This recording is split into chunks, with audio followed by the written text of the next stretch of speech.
भारत की संसदीय शासन प्रणाली एवं ब्रिटेन की संसदीय शासन प्रणाली में अंतर का बिंदु निम्नलिखित में से कौन है? सामूहिक उत्तरदायित्व, न्यायिक समीक्षा, द्विसदनात्मक व्यवस्थापिका, वास्तविक एवं नाम मात्र की कार्यपालिका। जिसका आंसर है न्यायिक समीक्षा। यानी भारत की संसदीय शासन प्रणाली एवं ब्रिटेन की संसदीय शासन प्रणाली का मुख्य अंतर जो है वो न्यायिक समीक्षा है। ब्रिटिश संसद लिखित संविधान के अभाव में संप्रभु निकाय है, जबकि भारतीय संसद की शक्तियां एवं कार्यप्रणाली संविधान की सीमाओं के अधीन है, जिसकी न्यायिक समीक्षा की जा सकती है। निम्न कथनों पर विचार कीजिए और अंत में दिए गए कूट से सही उत्तर का चयन कीजिए। भारत के संविधान में एक संघीय प्रणाली का प्रावधान है। उसने एक बहुत शक्तिशाली केंद्र की रचना की है। दोनों ए और आर सही है तथा आर ए का सही स्पष्टीकरण है। दूसरा है दोनों ए और आर सही है तथा आर ए का सही स्पष्टीकरण नहीं है। सी है ए सही है पर आर गलत है और डी है ए गलत है पर आर सही है। इसका आंसर है भी।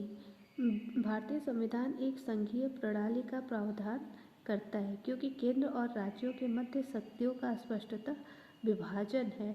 यद्यपि यह पूर्ण संघ नहीं है क्योंकि इसके कई प्रावधान एवं शक्तिशाली केंद्र की रचना करते हैं। अतः ए और आर दोनों सही है परंतु कारण कथन की व्याख्या नहीं करता है।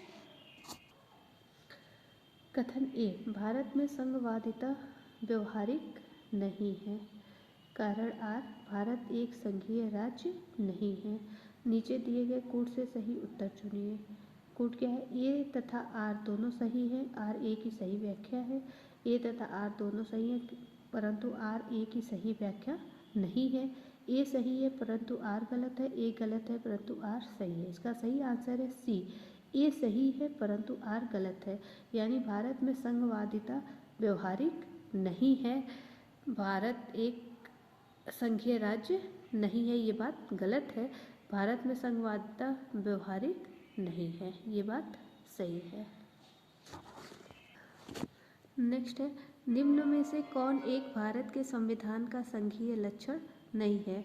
केंद्र तथा राज्यों के बीच शक्ति का बंटवारा, पूर्ण रूप से लिखित संविधान, एकहरी नागरिकता और स्वतंत्र न्यायपालिका। इसका आंसर है सी, एकहरी नागरिकता। एकहरी नागरिकता भारत के संविधान का संघीय लक्षण नहीं है। भारतीय संविधान में एकात्मक और संघात्मक दोनों ही विशेषताएं मौजूद हैं। भारतीय संविधान के संघात्मक लक्षणों में लिखित संविधान, कठोर संविधान, केंद्र तथा राज्यों में शक्तियों का वितरण, न्यायपालिका की सर्वोच्चता एवं स्वतंत्रता, द्विसदनीय विधानमंडल आदि हैं। जबकि एकात्मक लक्षणों के अंतर्गत एकल नागरिकता, राज्यों की राष्ट्रपति द्वारा नियुक्ति, आपातकाल की घोषणा, समझौतों को लागू करने में संसद की शक्ति आदि का उल्लेख किया जा सकता है।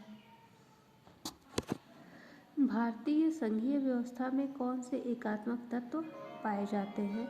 लिखित संविधान, कठोर संविधान, संविधान की सर्वोच्चता, राज्यपाल की नियुक्ति, शक्तियों का विकेंद्रीकरण, राज्य विधेयकों पर राष्ट्रपति की स्वीकृति, संवैधानिक संकट, सर्वोच्च न्यायालय। इसका आंसर है ई। इसमें से मतलब कोई भी सही नहीं है।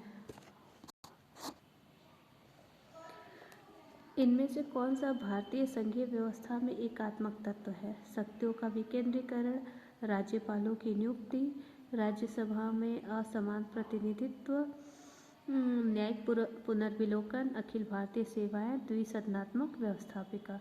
इसका आंसर है बी सही है। बी यानी कि 2, 3 और 5। 2 राज्यपालों की नियुक्ति, राज्यसभा में असमान प्रतिनिधित्व और अखिल भारतीय सेवाएं। भारतीय संविधान के अनुच्छेद 1 में भारत का उल्लेख राज्यों के संघ के रूप में किया गया है। भारतीय संघीय व्यवस्था में संघात्मक लक्षणों के साथ एकात्मक तत्व भी विद्यमान है, यथा सशक्त केंद्र, एकल नागरिकता, केंद्र द्वारा राज्यपाल की नियुक्ति, अखिल भारतीय सेवाएं, राज्यसभा में असमान प्रतिनिधित्व, आपातकालीन प्रावधान आदि। स्पष्ट है कि भारतीय संविधान द्वारा भारत में एकात्मकता की ओर झुकाव के साथ संघीय व्यवस्था स्थापित की गई है।